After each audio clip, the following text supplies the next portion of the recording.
this presentation, you will learn about elementary forms of religious life as explained by Emile Durkheim. In his book, Durkheim included the sociology of religion and the theory of knowledge. Through his book, Durkheim tried to find out the enduring essence of religion by an analysis of its ancient primitive forms. Randall Collins and Michael Makovsky call Durkheim's book perhaps the greatest single book of the 20th century. Durkheim's theory of knowledge tried to fill the gap between basic categories of human thought and the social origins. He was a genius to find connection between the most puzzled concepts. Through his book, he found the essence of religion. This connection is created through rituals and beliefs that translate the moral power of the society to religious symbols that help people to integrate themselves. His argument is that this moral bond becomes a cognitive bond because the kinds of understanding such as time, classification, causation, and space are all extracted from religious rituals. Society as an institution defines certain process as sacred and other as profane. Those activities which are termed as sacred, which are set aside from the everyday, contribute towards forming religion. The rest of the activities are categorized as profane, which include the commonplace, the utilitarian, the mundane aspects of life. Religion is the system through which the society becomes aware of itself. Together, society is a power which binds the individuals together and which supports the individuals in difficult times. It helps in reducing our selfish tendencies, takes out the negative energies, and fills us with positive energy. According to Durkheim, he sees only society transfigured and symbolically expressed. Beliefs, rituals, and church. The differences between sacred and profane and the increase of some elements of social life to sacred are important but are not necessary conditions to the development of religion. Three other conditions are needed for the same. Firstly, the set of religious beliefs should develop over a course of time. These religious beliefs, the representations which express the nature of sacred things and the relations which they sustain either with each other or with profane things. Secondly, a number of religious rituals are needed. These are the rules of conduct which prescribe how a man should comport himself in the presence of these sacred objects. Lastly, a religion requires a space for moral community, for example, a worshipping place like church. These three conditions helped Durkheim to develop the definition of religion. A religion is a unified system of beliefs and practices which unite into one single moral community called a church, or those who adhere to them. The second and third conditions are really important in the theory of Durkheim because they help in connecting the social and individual practices. Durkheim often thinks that the social currents are taken up by the individuals through some ways, but in his theory he very well explains the process in which it really works. Individuals get to know more about religion by engaging in the activities of the church community. The social currents are kept in the group through keeping the collective memory of the group. Primitive indigenous religious forms.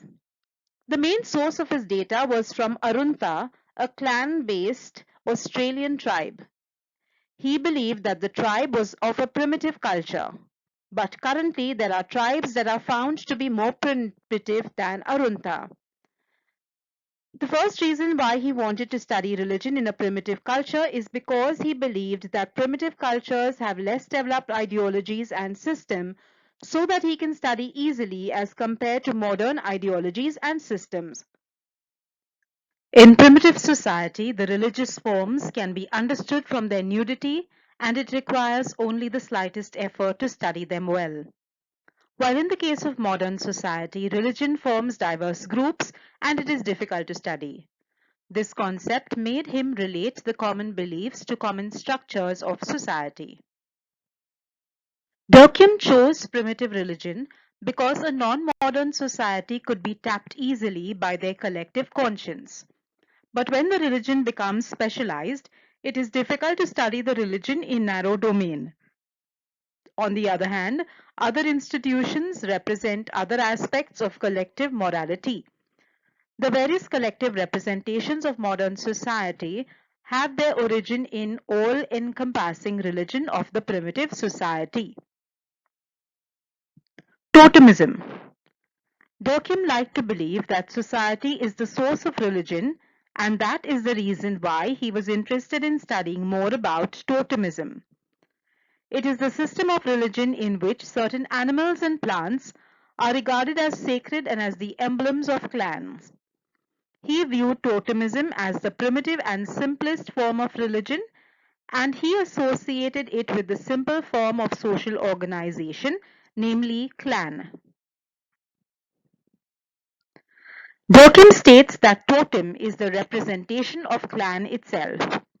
In a gathering, if people experience heightened energy of social force, it seeks some explanation for the state. He likes to believe that the reason for the heightened energy is the social gathering itself. But today also people believe to pay attribute to social forces. In reality, the member of the clan attributes the heightened energy as the symbol of the clan. The totems are the material symbolization of the non-material forces which is at their base. And the non-material force discussed above is the society itself.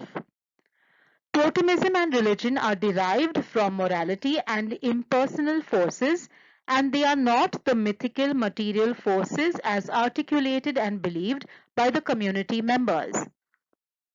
Durkheim's interpretation was questioned by different people.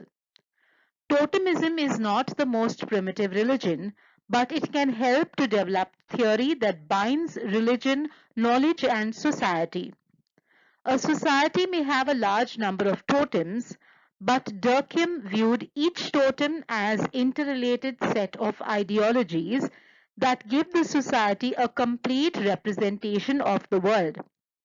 In totemism, three things are connected, namely the totemic symbol, animal or plant, and the member of the clan. Thus, Durkheim was able to state that the ability to categorize nature into cognitive categories were extracted from religious and social experiences. After all, the society develops its own ways for categorizing nature and its symbols. Collective effervescence. There were times in the past where the fundamental and cognitive categories were altered. Durkheim calls this alteration as collective effervescence. The notion of this particular concept is not well written in Durkheim's works. It was rooted in his mind that collectivity in any community would be able to achieve altered or highlighted level of collective exaltation that can even lead to alteration in the structure of society. Collective effervescence is referred to formative moments in social development, and they are social facts by birth. To collectively conclude Durkheim's theory of religion, the source of religion is society, God, the difference between sacred and profane. In reality, we can state that God, sacred, and the society are the same. Durkheim proved this through a study on primitive tribes, and which shows that it is followed even today, even though there are complexities in modern society. To conclude with Durkheim's sociology of knowledge, he states that basic concepts and fundamental categories are the representations that society put forth, and we can conclude that society and an individual are connected by religion and its related rituals. Thank you for watching the presentation.